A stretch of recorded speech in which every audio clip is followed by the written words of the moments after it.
мына Мұхитжан Жалалладдин Руми атамыз өзінің Месневи деген еңбегінде неше түрлі жауһарлар жазған ғой адамзатқа пайдалы.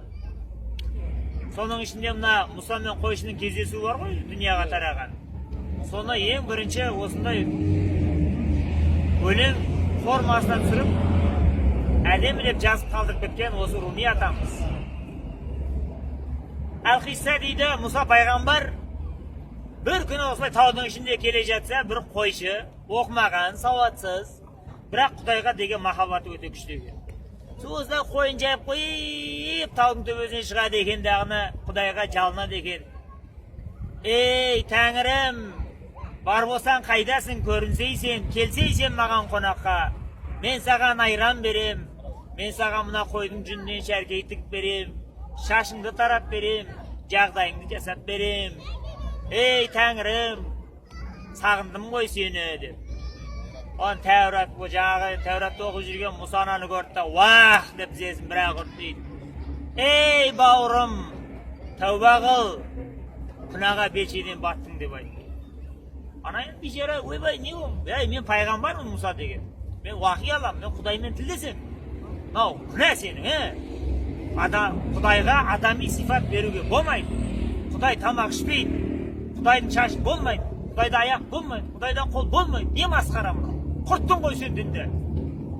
Ана бейшара жылап жіберді деген не істеймін деп. Ол олай емес, олай болады. Ол Тәурат деген арнайы өзі кітабы болады.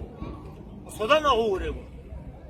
Құдайға бұлай дұға қылады, бүйтіп жалынады, мынандай қылады, мынандай дұға бар, мынандай дұға бар. Тәуратта кеткен шұбырды неше түрлі дұғасын. Соны ана енді жас келіп қалған кісі оның бәрін қайдан жаттайды, әйтеуір деп отыр. Осылай қыл деп жағы біраз мораль оқып Мұса пайғамбар кетіп қалды сөз. Содан бір кезде есін жинағаннан кейін ана қойшы Құдай сағынады ғой енді. Сол баяғыдай бір рахаттанып дұғасын қылайын десе қорқады.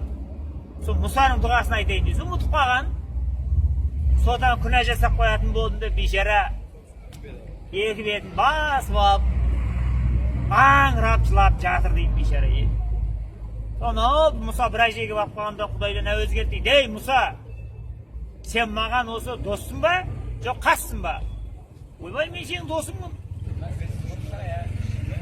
Сен менің құлдарымды менімен табыстыруға келдің ба, әлде айыруға келдің ба? Ойбай, табыстыруға келдің. Онда неге ана қойшыны менен айырып, ойбайлатып тастап кеттің ананы? Ой, ол солай күнә жасайды. Саған айран берем дейді, шашыңды тарап берем дейді, саған адами сифат береді. Сенің шаруаң болмасын деп айтты. Ол менімен құлымның екеуміздің арамыздағы сондай бір құпия сыр. Оны сен түсінбейсің. Оның махаббатпен айтқан сол дұға тілегі маған ұнайтын еді. Сен оған барды айтып, бұрынғысын айта берсін деп айтты.